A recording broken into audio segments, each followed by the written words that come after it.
I'd like to have a public service announcement.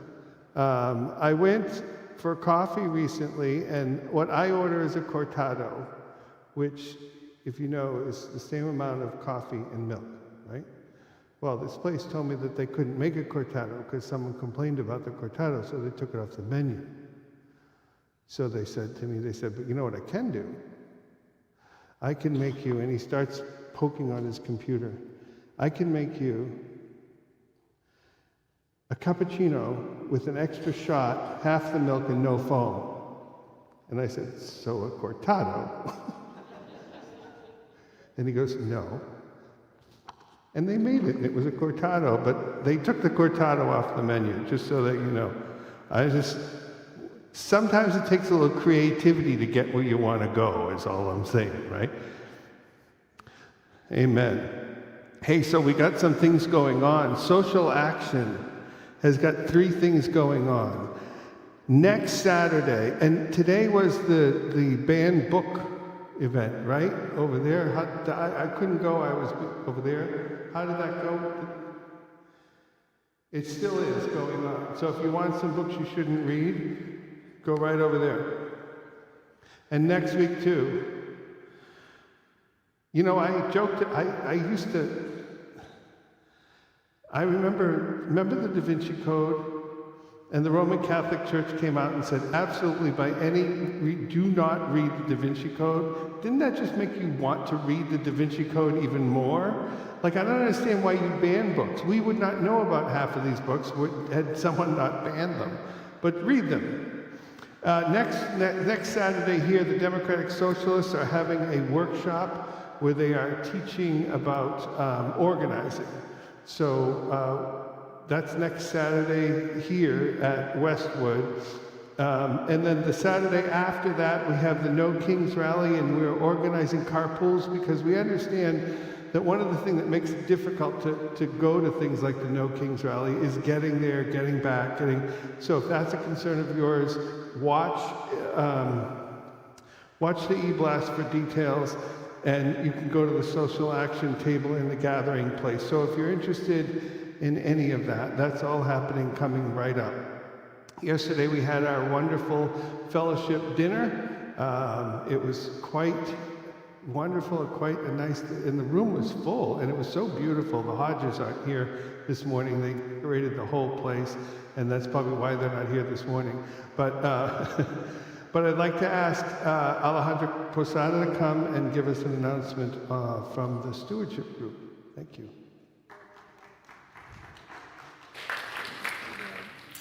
Good morning. It's wonderful to see all your faces, and many of whom I saw about, 12 hours ago, 14 hours ago. But as Ed said, we had a wonderful fellowship supper last night, and I didn't introduce myself. I think most of you know me, but I'm Alejandra. I'm the chair of the Stewardship Committee, and my committee co-member Lori Hammonds is over here. It was recognizing all of you for your help and your support and your care for this community. So yesterday evening was the launch of our 2026 stewardship campaign, Growing in Love. And one of the themes that really came through last night from Reverend Ed's remarks and Hillary Ritz's closing remarks as president, and throughout the evening was how important the work that we do and how important what we are is at this particular moment in history.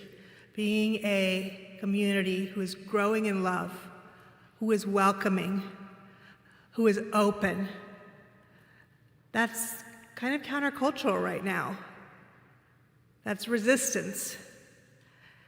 And on our pledges, while they may sometimes seem mundane, like things like keeping the building operating and making sure we have coffee and all that, they directly or indirectly support this work that we are doing, that as a bastion of love at this really difficult time in our history. So I would ask you to think about what Emerson means to you and to the community. If you have a chance, over there near the coffee We've set up a little stewardship area, and you'll see a bulletin board, a bunch of colored Sharpies and pens out there, and just think about what Emerson means to you and pin it on the bulletin board. And take a moment perhaps to read a few of the other cards. Those will be reminders for us throughout the next few weeks of the many roles that Emerson plays in our lives and in the community. If you didn't receive your pledge packet last night, we can give that, I'll be there, I can give that to you this morning after service, and then we'll put the rest in the mail. And we'll be continuing to talk about stewardship and how we care for our church and care for each other over the next few weeks. And I welcome you to come with any questions. And we hope to have a few more people share here from the lectern a little bit about what Emerson means to them. So if you're inspired to do that, please come let me know. Thank you for all you do and for all that you are. I am so blessed and grateful to be a part of this community. Thank you.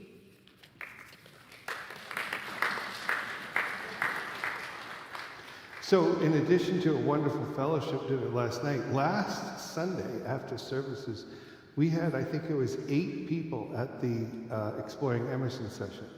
So there's something good going on. There's a lot of good going on, and we want to keep that going. For those of you who were at the Exploring Emerson session, what you just heard was the way that this church operates is we operate based, we're being funded by you. There's no Rome or Boston or whatever. As a matter of fact, we pay money to Boston, right? So we fund ourselves. So what we do is we ask you how much money you're going to give to help fund the church every year. And then we build a budget and we'll vote on the budget in December. So that's where we are in that process right now. We do it every year. Oh my God, we do it every year. We do it every year. But because every year we need to know what the budget is. You set the budget, not me, not the president, not you. You will vote on the budget. That's what being part of a congregational polity church is, okay? And that makes us have to talk about money a little more than some other churches. But that's okay. We know that this place is not free. So I just wanted to briefly explain that to the folks in the room who may be a little new, who might be a little unclear or uncomfortable with talking about money in church. It's just perfectly normal for around here. And if you're a visitor and would like to know more about us, there's a yellow card in the back of the pew. Please fill out both sides of it, send it in. And now I would like to invite Henri to play our prelude. Thank you.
Good morning.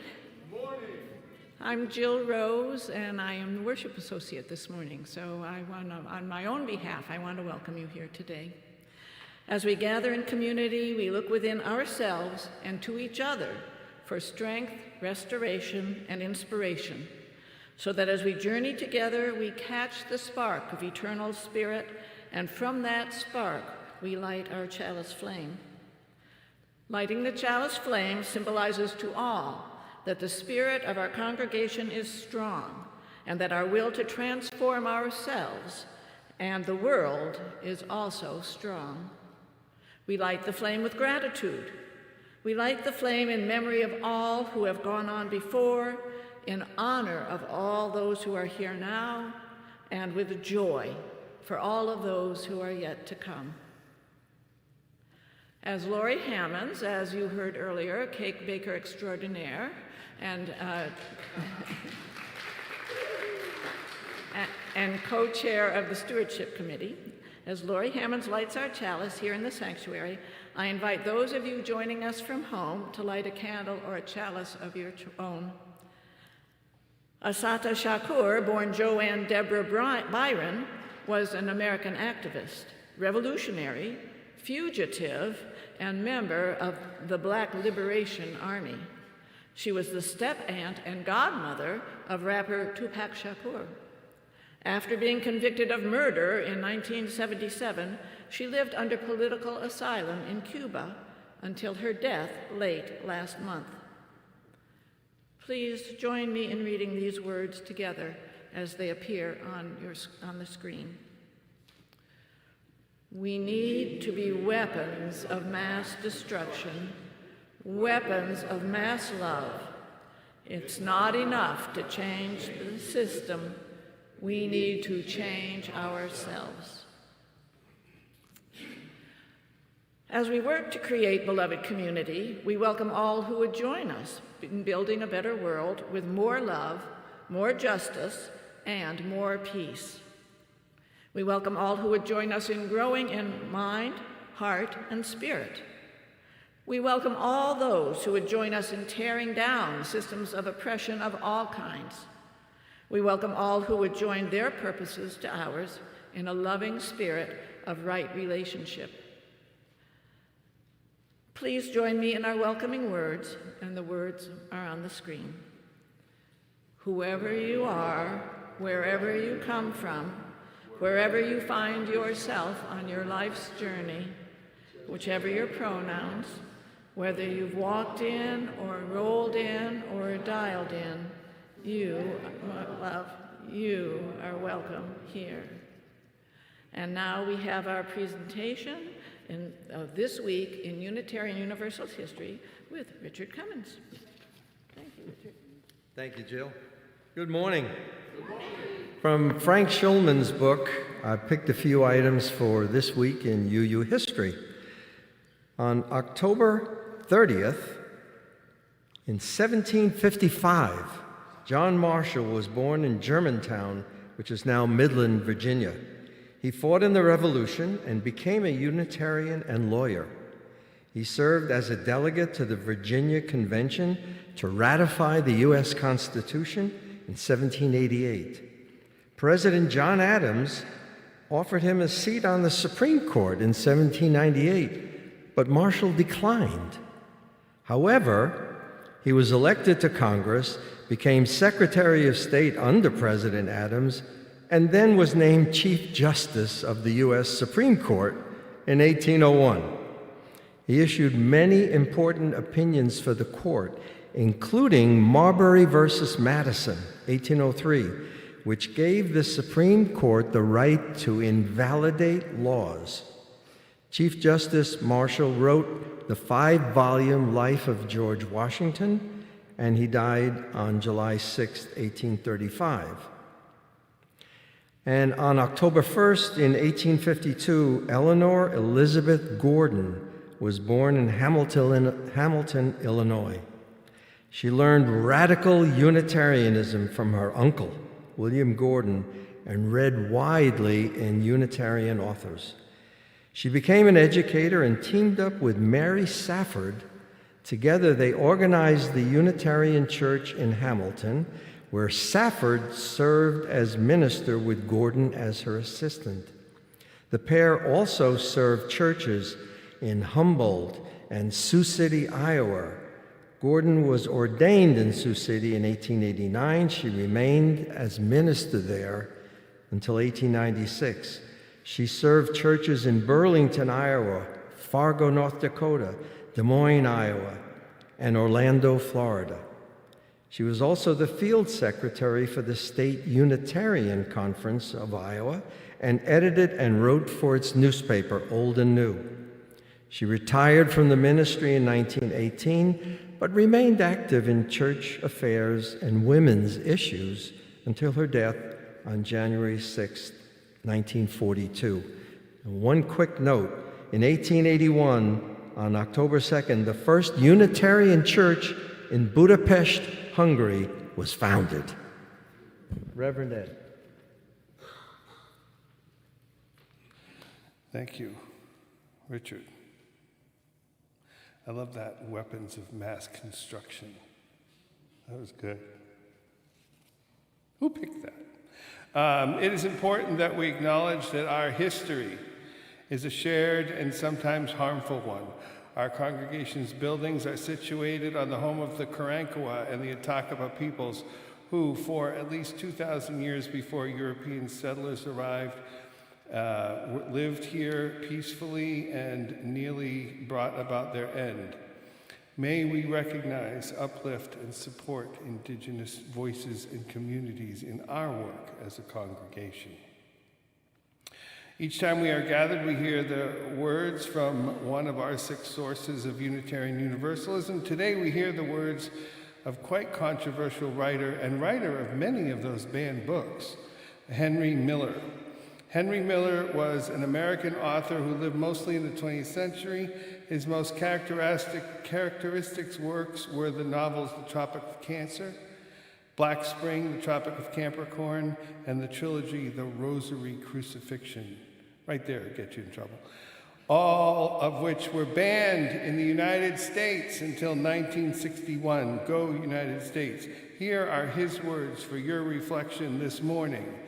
And his words for reflection are on the flag of these United States. He says, "We have 2 flags, always. One for the rich and one for the poor. When the rich fly it, it means that things are under control. And when the poor fly it, it means danger, revolution, and anarchy." And now, with our chalices lit and our hearts and minds centered, we invite you to join us in singing our first hymn. You may stand if you are comfortable, or you may stay seated, but either way, we hope you'll help us sing our first hymn, which is in your teal hymnal, 1046, Shall We Gather at the River, and we'll sing verses 1, 2, and 4.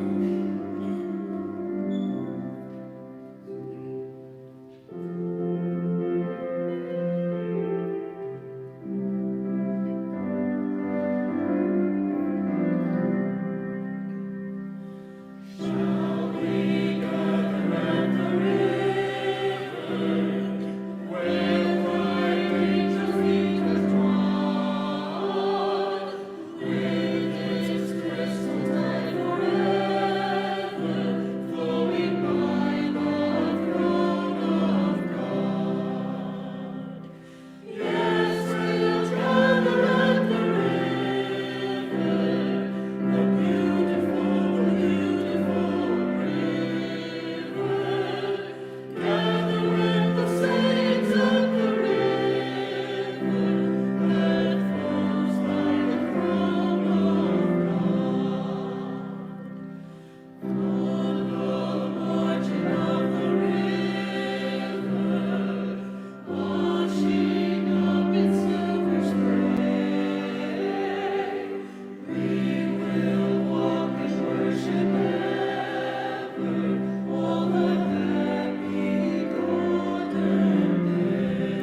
Well, here I am again, the surprise pop-up story reader.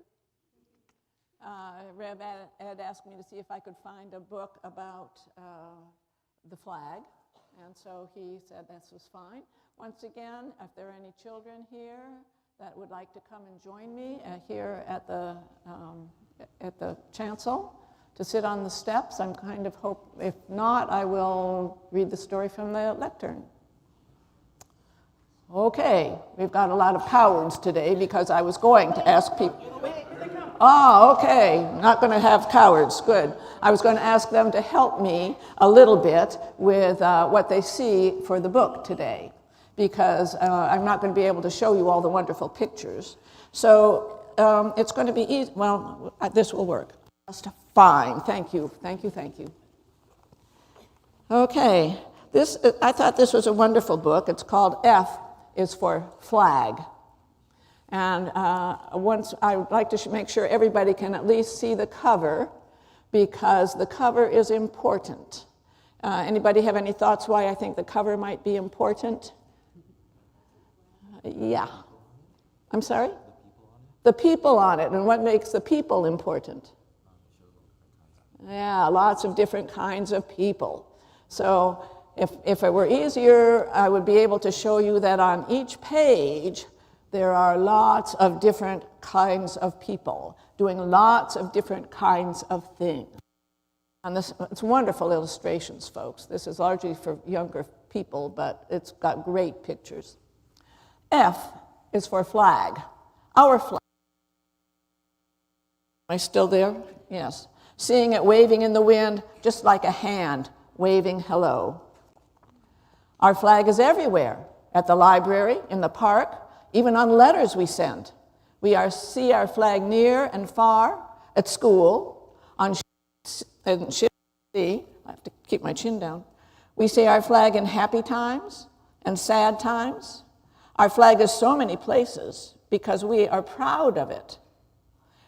It's for our country, the United States of America. It stands for us, the people who live there. Who are we? We are all kinds of people, different in many ways. But we live and work and play together. We are like one great big family. One country, one family, one flag for everybody. The first American flag, you know how that happened? More than 200 years ago. That's when America became a country. Who made the first flag? That's what we say, but no one really knows. We say that Betsy Ross made it after George Washington asked her to. So snip, snip, snip, Betsy cut and sewed, and then the book says soon the flag was finished, but I think I kind of take issue with the soon part. The first flag looked different. It had 13 stars and stripes, and that's because there were 13 states when the United States first became a country. And today, our country is bigger. We have how many states now? Yes, and our flag has 50 stars, one for each state, but the flag still has 13 stripes to remember the colonies. I'm glad you are here. You are brave. Home of the land of the brave, right? The colors of our flag are the same, red, white, and blue. And we've given our flag a nickname. Sometimes we call it Stars and Stripes, Old Glory, and sometimes we call it the Star-Spangled Banner, but mainly we sing that. And the picture I'll show you briefly says, "Welcome to America." The Star-Spangled Banner is also the name of our country's song. It's a song we all sing about our flag, and sometimes when we hear it, tears come to our eyes. And this particular picture is a baseball field with all the players. Each team is standing there saluting the flag, not opponents, all together. We are proud of our flag. We have songs about it. We have nicknames for it, and we have the pledge too. The pledge is a promise to be a good American, to be a good friend to our flag. And as we make this promise, we hold our hand to our heart because that shows we mean what we say. F is for flag, our flag. F is for family and friends and freedom too, and everything special that the flag stands for. On Flag Day, there are sometimes parades. Here comes the red, white, and blue. Hooray for our flag on that day and every day. So these are things we think about as who does our flag belong to? Our flag belongs to everyone. Now I would like to finish here with a story about a family story from my family. When my girls were quite young, we passed a car dealer on our driving around on the freeways. Massive flag at the car dealer, just huge. My girls were probably, younger than you guys. But they said, Mama, how big is that flag? And I said, I don't know. Ask your father. The reason I said that is my husband was a Coast Guard Academy graduate, and they had to learn a lot about all kinds of flags. So the next time we were driving down the way, they remembered to ask him, and they said, Daddy, how big is that flag over that car dealer? And my husband said, I guess it's about an H. Well, that was not the least bit helpful to me, nor the girls. We wanted sort of numbers. But I understand that flags actually have sizes based on letters. So he did know what he was talking about. I've tried to research that a little bit, and I'm still confused. But over the big car dealership, you can feel free to tell anybody, it's about an H. I have a question. Yeah. I have a question. Is it like A to Z, like going up? No, it doesn't go much farther than H, but it starts around A. And it has all kinds of rules about how high is the flagpole to be allowed to what size flag. It does, well, I was going to point out that this is not an H. Okay, far from it, but I hope it's the right proportion for the stand here. But at any rate, I just wanted to point out that as big as that flag is, the H flag, and as small as this one is, they cover us all. They all are us. So, you have a question? I think I figured out what the length thing is for the flagpole. Okay, he knows the answer for the flagpole size. It has to it probably just has to be long enough in which the flag can't brush the ground, no matter because it's against the law to have it be touching the ground all the time. Exactly. I'm not sure if that's really it, but I would be happy to do some more research, and I'd love it if you would do some more research, and let's see what we can find out. The reason I have any question is because the flagpole is hugely tall, and there ain't no way that flag is going to touch the ground, even as an H. But let's do some more research. Yeah. Also has to look a certain way. Yeah, it does. Things aren't like military law. Yeah, and be silly. It would look silly to put this flag up there on a big tall pole. Yeah, exactly. Well, thank you for being brave, and thank you all for listening. I'm a little spotty today.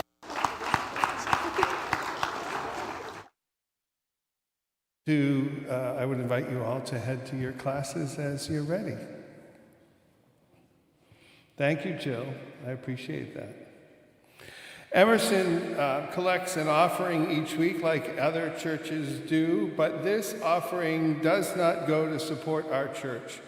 This church is supported by the annual pledges, which you just heard about earlier. We collect our Sunday offering to give to others because we know that giving is both a transformative spiritual act and an important way to spread the value that we hold dear in our lives. This month, 75% of our offering will go to Texas Environmental Justice Advocacy Services, Texas Justice. They walk our walk on our behalf by promoting environmental protection through education, policy development, community awareness, and legal action because they believe that all people are entitled to live in a clean environment regardless of race or economic conditions, and we agree with them.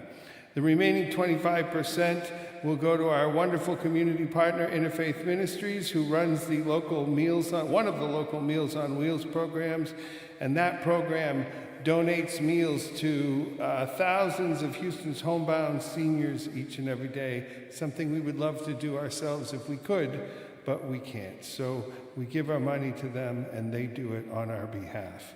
If you're interested in participating in this, you can, there are plates at the front and the back of the church. You can put your cash and we will make sure that your contribution gets to them, or you can use our online methods as well.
I would like you now to indulge yourselves in a moment of meditation, a moment of prayer, a moment of reflection, by whatever word you choose, a moment of being one with this room, being one with the people around you, being one with things you can feel and things you can touch, and being one with things that you can't feel and that you can't touch. Be with yourself. Indulge yourself in a moment of silence and spiritual rest.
The words for our second reading today come from Robert, and I did ask for pronunciation on one of these names, but not this one. I'll give it a try. Cialdini. Professor Cialdini is a contemporary American psychologist and author. He's a Regents Professor Emeritus of Psychology and Marketing at Arizona State University and had been a visiting professor at Stanford University. He is most well known for his 1984 book on persuasion and marketing titled Influence, The Psychology of Persuasion. Here are his thoughts for your consideration this morning from that same book. There is a study that shows that people who were asked their political opinions when there was a picture of the American flag in the corner of the questionnaire reported more favorable attitudes toward the Republican Party positions, because the flag is typically associated in people's minds with a Republican belief set. If people vote at a polling place inside a church, they vote more Republican. If they vote at a polling place inside a school, they vote more Democrat. Ed?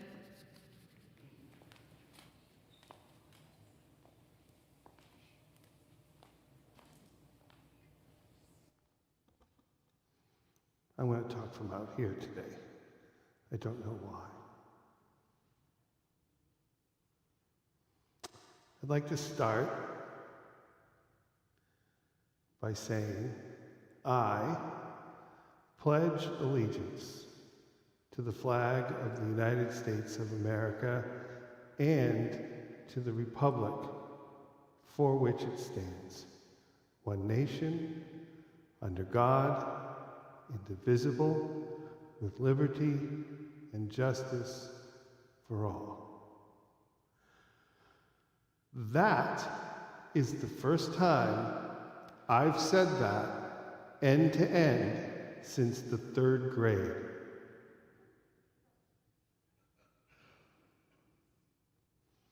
That same 10-year-old sitting in a pew of a Roman Catholic church read this: I confess, this is something that Roman Catholics say at the beginning of every single Mass.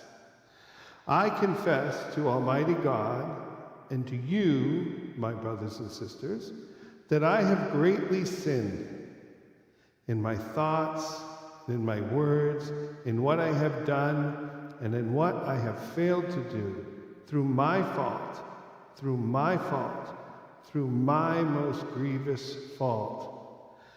Therefore, I ask Blessed Mary, ever Virgin, all the angels and saints, and you, my brothers and sisters, to pray for me to the Lord our God. I found that little 10-year-old, both of those statements, to be ridiculously hypocritical. So I stopped saying them both all that time ago. I've studied history, you know. A lot has changed with the Roman Catholic Church. It has moved from those days back then. It has moved in my direction a little bit.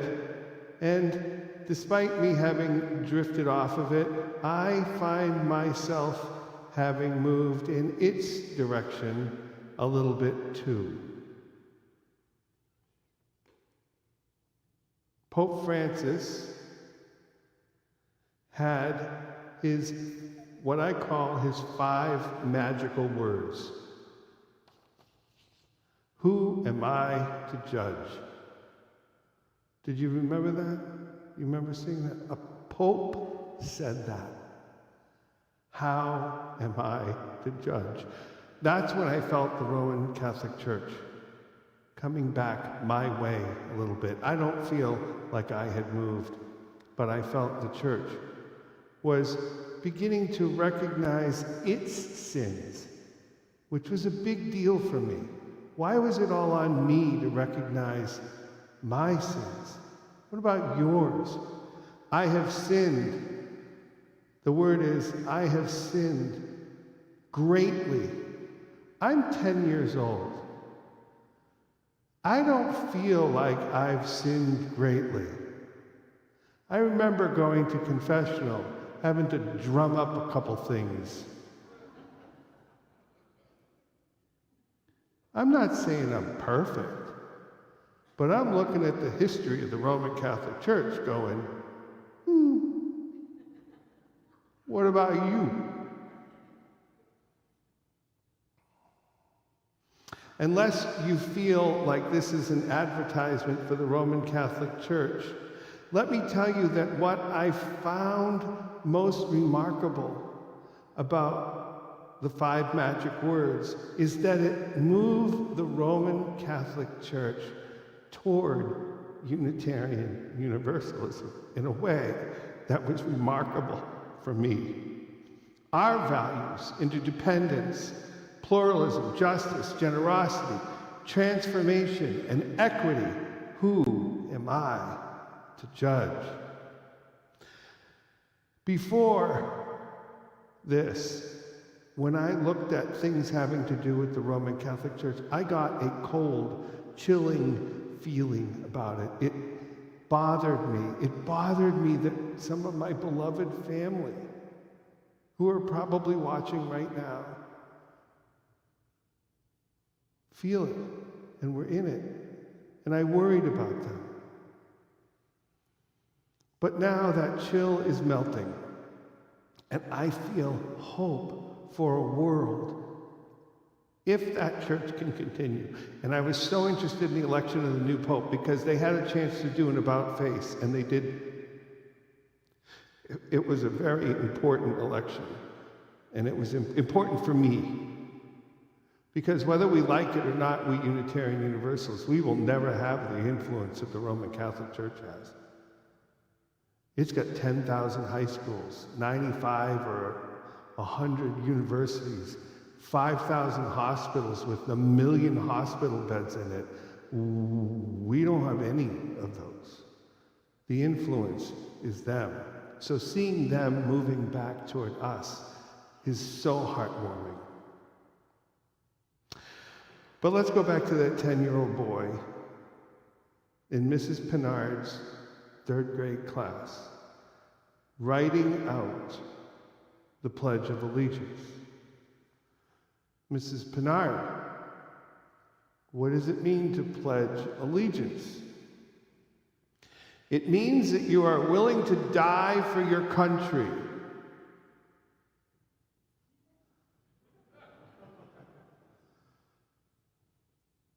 I don't think so.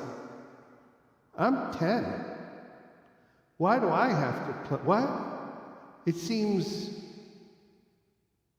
a little cruel to be asking a 10-year-old.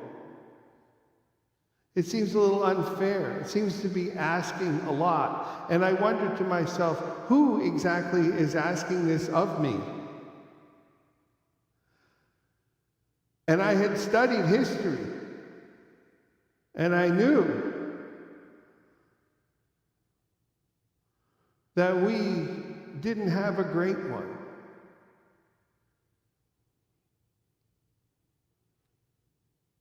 Let's keep going. 10 years old. Indivisible. Okay, I had heard of the Civil War. So I knew that we were anything but indivisible. We had already divisible once before.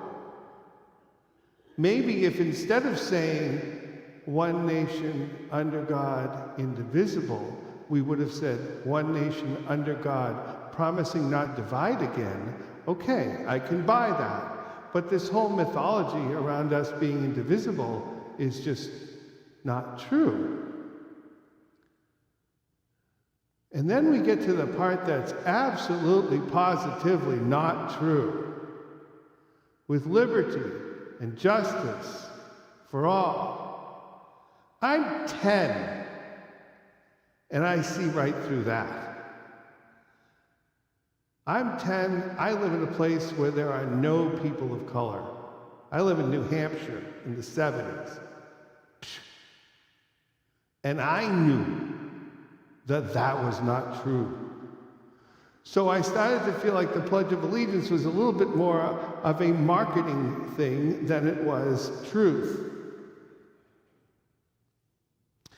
What was the Pledge of Allegiance? Well, it was written in 1885, and it was finally approved by Congress in 1942. It took 57 years. Maybe they didn't like it that much. Maybe it was the justice for all part that rubbed them the wrong way. I don't know. But it took 57 years. So let me give you some context. It was written 20 years after the Civil War. That's not long ago. 20 years ago is like 9/11, right? That's not that long ago. It was approved 77 years after the Civil War, but it was approved by Congress, passed by Congress, stamped as okay by Congress 197 days after the bombing of Pearl Harbor. So, what do you think the motivation for all of a sudden taking a great interest in this was? Am I being cynical? I don't know. It seems it took them 77 years to pass it, but only 197 days after one of the greatest military disasters in this country's history. And then we added the under God part 14 years later because we were afraid of communism. And like that was what? Our anti-communism shield? What was that? It seems a little weak, but it was added. Okay, back to that 10-year-old boy. That 10-year-old boy softened on the church with age, softened on the church, beginning to understand as an adult some of the things that the church was telling us maybe were more right to me as an adult than they were to me as a child. But that same 10-year-old boy hardened on the flag. The flag represents this nation, the republic for which it stands. The church moved toward me, and I moved toward it, but this republic for which this flag stands walked away from me and walked away from, I think, it, the republic. This is the primary difference in this sermon than in all the other reclaiming sermons. The other reclaiming sermons, the Bible, the truth, the faith, the American dream, those were all taken away from me or you or us. But when it comes to the flag, I was happy to let it go. I want to read to you this from William Barber, Reverend William Barber. Reverend Barber, does anybody, you know Reverend William Barber? Yeah, the Poor People's Campaign. He is, let me give you background. He's about my age. He's from North Carolina. He is a minister in the Disciples of Christ. He's a professor at Yale and a couple other things. But he's the co-chair of the Poor People's Campaign. And this is what he said just a few days ago. This is sort of what he's going around saying right now. He said, Jesus was always preaching peace and love. He said that I have had many who are, quote, not of this fold. He was always inviting people in, what we Unitarian Universalists might say, widening the circle of concern. These people he invited in recognized that we don't have to live by the demon mythologies of power and empire, that there is a better way. And he lists 7 things that are broken in this country that we have to be working on. He says systemic racism, systemic poverty, ecological devastation, which is a great way to put that, isn't it? Denial of health care, another great way to put that. The war economy, President Eisenhower called it the military-industrial complex. The militarization of our communities and the false, distorted, immoral narrative of religious nationalism. He says these are the sicknesses of our time. These things are not only in direct violation or contradiction of our Constitution, but in direct contradiction of the faith that Jesus called us to. When he says, "Woe unto those who act really religious but leave undone the most important things." And there is a way that I can't help but seeing that what we have as a nation is a list of things that have been left undone. Now, at this point, I must acknowledge that I have lived a pretty comfortable life. I've been pretty happy. I may not have been, maybe I'm successful, or if you want to call it that, or happy because I'm in the United States, but I don't know. Maybe I would have been more successful had I been somewhere else. But channeling the great Roberto Clemente, I have to say that the United States has been very, very good to me. And it has been very, very awful to others. Which means that in some degree, my success comes at a cost to people who I don't know. My culture, my economy, and my country have all taken their cut off of my efforts. And they've also taken their cut, probably larger cuts than the one I paid, off people's efforts who I don't even know. When I see the flag, I can't help think of the Barber quote. Despite being a beneficiary of that very flag, maybe it's this dissonance, this clashing going on in my head, this clanking going on in my head, or maybe it's the reality of watching the daily news. The flag, even today, kind of nauseates me. It pains me. And I'm so very afraid of the power of harm that it wields. And I feel the weight, the pressure of needing to do something. Pope Francis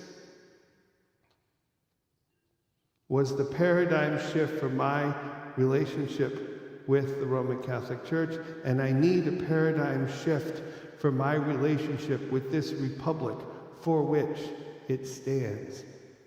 I needed one. And then a few years ago, along comes a guy named President Obama. And he says, amongst other things, you could have picked 10,000 quotes from the guy. This is a quote on him on Election Day, 2016. Many of you remember that day. It was the day that we all thought one thing was going to happen and something else happened. This is Obama. He says this: one voice can change a room, and if one voice can change a room, then it can change a city.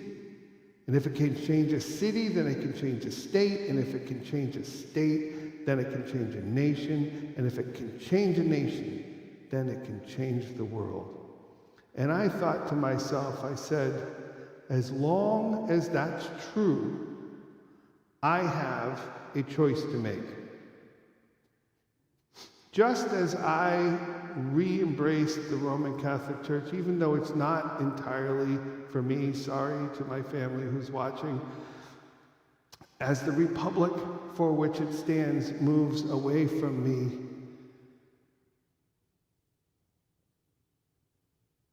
it doesn't matter whether it moves away from me. It's up to me to not lose hope. I'm the one who controls my hope. I'm the one in charge of how I look at things and how I feel about things. It's up to me to soften my view. It's not to be permissive, but to be hopeful. And I'm promising you today that I will try. I will try my darndest. I will do what I can. And I have here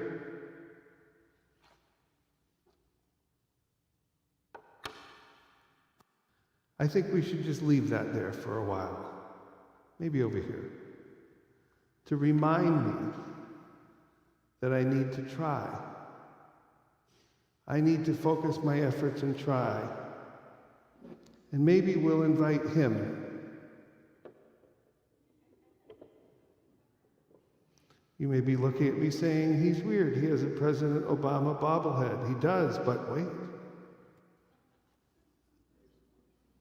I have a Pope Francis bobblehead too. I promise. I'm going to look at that flag and I'm going to promise. I'm going to think of what Arthur Ashe said, because it's one of the most true statements, right? Arthur Ashe said, start where you are, do what you can. And what I can do is I can change my attitude. I will start in my own heart. And I'm going to give you here one more quote from President Obama. And this is what I'm going to remember. Where you are right now doesn't have to determine where you end up. Now, I don't care if you agree with him politically or not, but that is hope in a nutshell, isn't it? Right? Unless you are perfectly comfortable and not wanting to change who you are or where you are, then it's a threat. Good. This country is not where it needs to end up. And I promise you that I will no longer give up.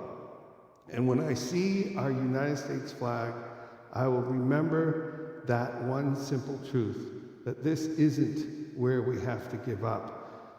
That 10-year-old boy is still inside of me. I don't think I'm going to be pledging any allegiance quite yet, but I'll consider it, which is a big advance based on where I was 3 weeks ago.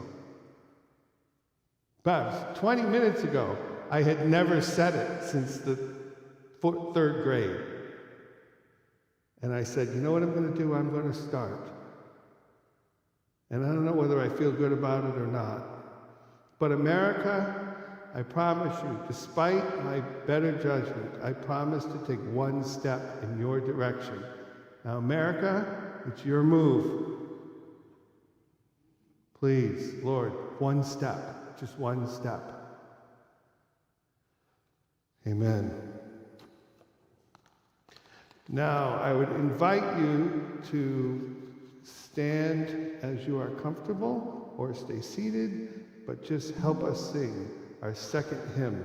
The words will be on the screen.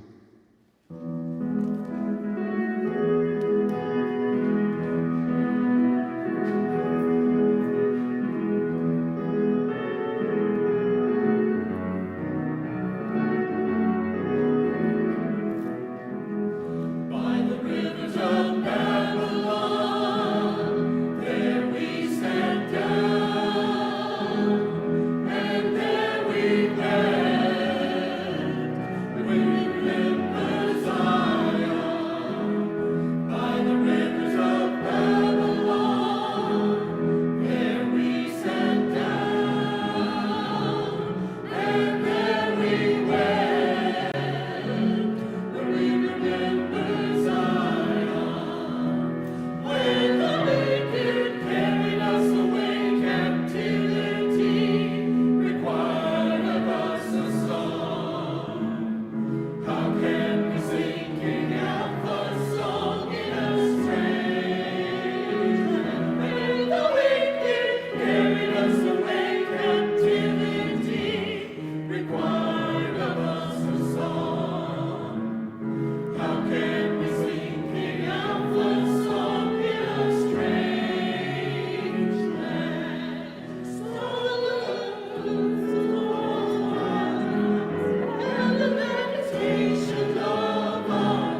Each time we are together, we move, I hope.